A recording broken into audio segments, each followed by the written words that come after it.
Why am I doing this? Your robot batteries not included. We help you tackle even the toughest challenge. Will you be the first to raise the incredibly...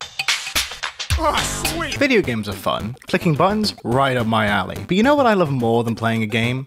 Breaking the law just so it can sit on a hard drive not being played. Homebrew, the act of modifying a console so that you can preserve the games and extend the possibilities of a console, aka, I want to play Pokemon Fire Red on my PSP. Let's go find some Pokemon. Most people that love video games just a little too much have done this, or at least tried to once in their life, whether it's committing domestic terrorism on your Wii through Lego Batman or dealing with Sony's bullshit. There is an everlasting allure to using your system in ways you were never meant to. But why is this so? Surely it's not just piracy that makes people want to do this.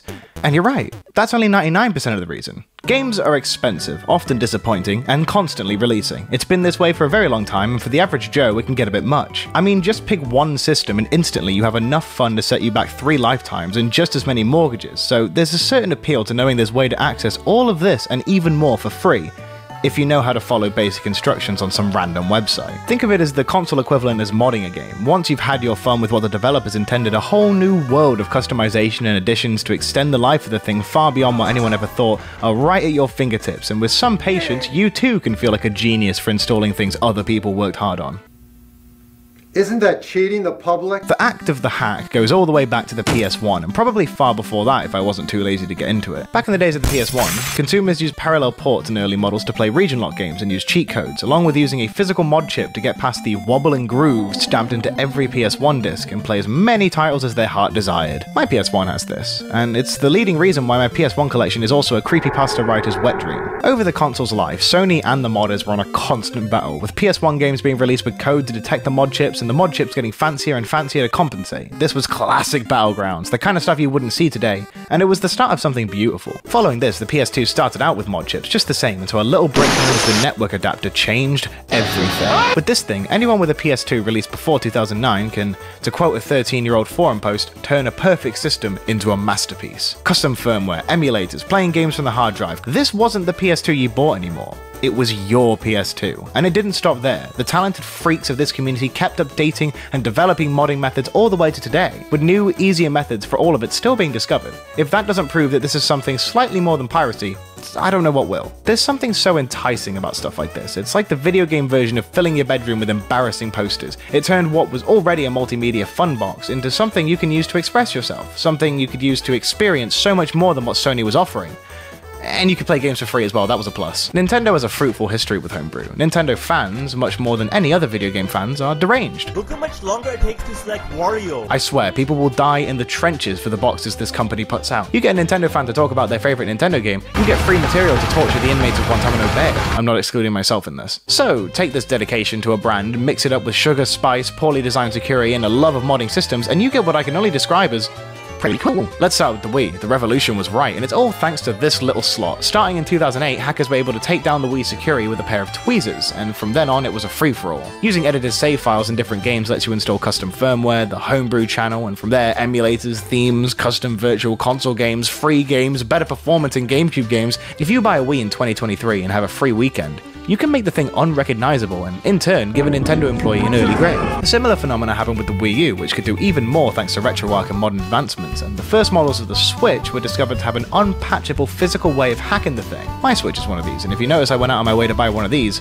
I've snapped. That's not even getting into the handhelds. Oh man, the handhelds. The poor DS line. What did they do to these things? So in the midst of the Wii being the most hacked system of all time, the DS was being beaten down just as hard. R4 cards are a whole can of worms I won't get into here, as their story is enough for a Netflix series. But with the introduction of the DSi and a DS that had internet access, that gave way to everything the Wii could be forced to do being bestowed onto its double-screen child. So now you could not only customize your systems and play a plethora of retro games, but you could do the same with a portable system, and people really loved fucking with their DSs. This stuff is incredibly charming. Your DS can be whatever you want it to be. You took away the GBA port, I took away your dignity. The PSP suffered a similar fate. I have a personal love for PSP modding. You see, living in a town where the best place to buy games was Blockbuster, and when that place eventually shut, finding PSP games was about as common as finding a reason to keep going. But I love my PSP, and this love led me to install some funky custom firmware and load the thing full of anything I wanted.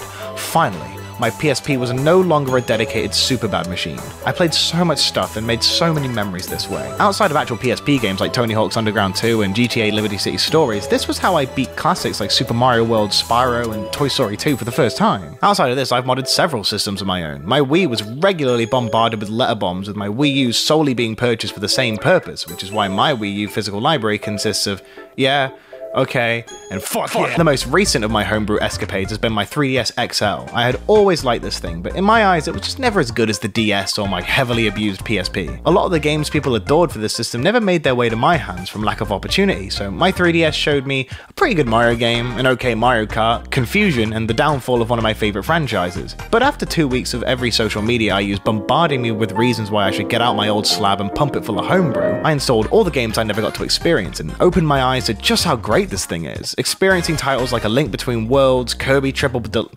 Mario and Luigi, as well as all the virtual console games I swallowed up, gave me a love for this system I never had before. And with the homebrew process actually being fun and letting me do all the other stuff I mentioned before, turning my 3DS into a little box that represents me, it gave me the inspiration to do this little rant. Snack break. For today's snack time, I was on holiday with my family, so I decided, you know what, let's have a beer. And I decided to follow that up with a nice beer, and I had another beer, and then another beer, and then why not, let's have some wine, the day's still young, right? And then I had another beer, and then I had some old beer, and I had another... Oh man, Jesus, what the hell are you getting about Pepsi? See, that's the thing. The act of homebrewing, at least for me and many others, is just fun. It's always entertaining to peel back the curtain and watch your systems doing things they were never meant to do. It's forever interesting. It's gotten to the point where I've gone through the steps of installing custom firmware, finding out what the best homebrew apps are, doing everything in my power to craft a system that could serve as my sole form of entertainment for the rest of my life, and then putting it down. Doing this is basically a game within itself at this point. I've seen this screen far more times than I'll ever see this one, and other than the blanket statement of it's fun, I can't really describe why. Something about experiencing the hard work of so many dedicated fans that found ways to make software and content for the consoles they love just out of a desire to keep them alive is, to me, really inspiring. You can run Mario 64 in a 3DS now in a better state than the official Switch release. It can be tricked into turning into a DSi and play ROM hacks, it can boot Linux, it can run Reddit. Alright, never mind. Fuck homebrew. When you look at your Wii, your Xbox, or your PS3, it's easy to forget that the machine that runs these experiences that will last for the rest of your days, 47 to be precise, is just that, a machine. There is no magic Nintendo fairy, to my knowledge, that powers this thing and lets me play Mario Odyssey. It's a slab holding a processor, RAM, and other shit. What do we do with all other technology? Well, we fuck with it. Our computers, cars, OSs, and pipe bombs are always being tinkered with, so why can't our consoles be the same? Now, I'm not saying people should never buy a new video game ever again, they should just stop buying most of them, but with just how many great games there are for past generations, and with those titles getting harder and harder to experience on original hardware as time goes on, it's time to grow up and download an emulator. For every HD collection giving an incredible amount of quality of life improvements to a game series that you love, there's probably about 50 games abandoned, never to be experienced. And with your donations, we can find new homes to these poor. If you have never taken the time to do it, and have nothing going on right now, which let's be honest, if you're listening to me, you probably don't, grab a console out of wherever you keep it, dust it off, and make it your own. Stick some hideous theme on it with a detestable new splash screen, and play some old shit on it. Spend the time that it took you to earn 50 quid playing something made a decade ago that's probably 10 times more enjoyable than any of the old shit that 50 quid would have bought you now. And spend that money instead on like 2 bottles of Jim Beam. You know what? Here's some shit that I think you'll like.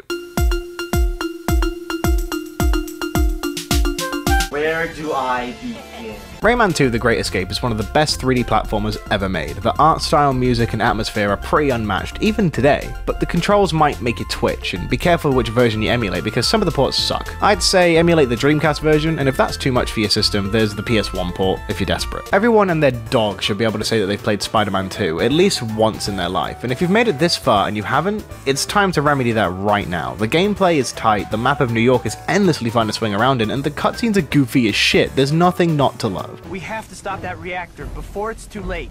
This is bad. Tony Hawk's Pro Skater 2, or if you've got the power, Pro Skater 3 are prime candidates for some of the most addictive games I've ever touched.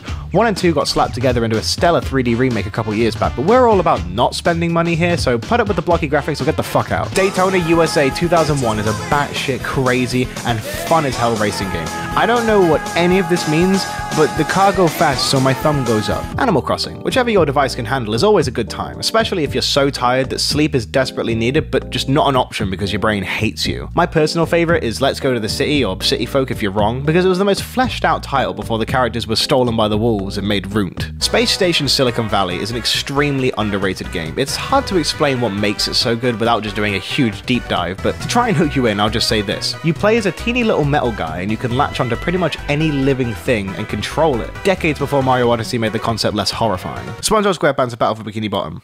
If you know, then you know. Now let's talk about some 2D stuff. Gremlins 2 on the NES. It's genuinely a pretty good little time waster, and you can get through it in like an hour or less. It's not amazing, but I don't know, I just felt like mentioning it because it's funny. Yoshi's Story. As far as I know, and I don't keep up with wastes of money, this game hasn't had a re-release since the Wii, so give it a shot. It's charming as shit and a bit of an oddball. Wario Land.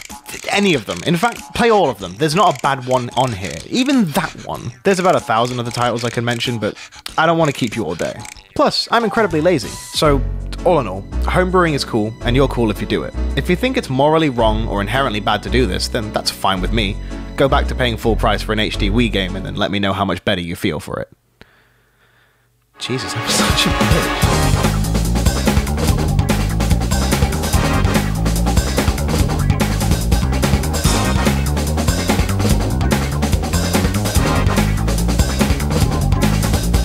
I've eliminated 300 million humans from the planet today.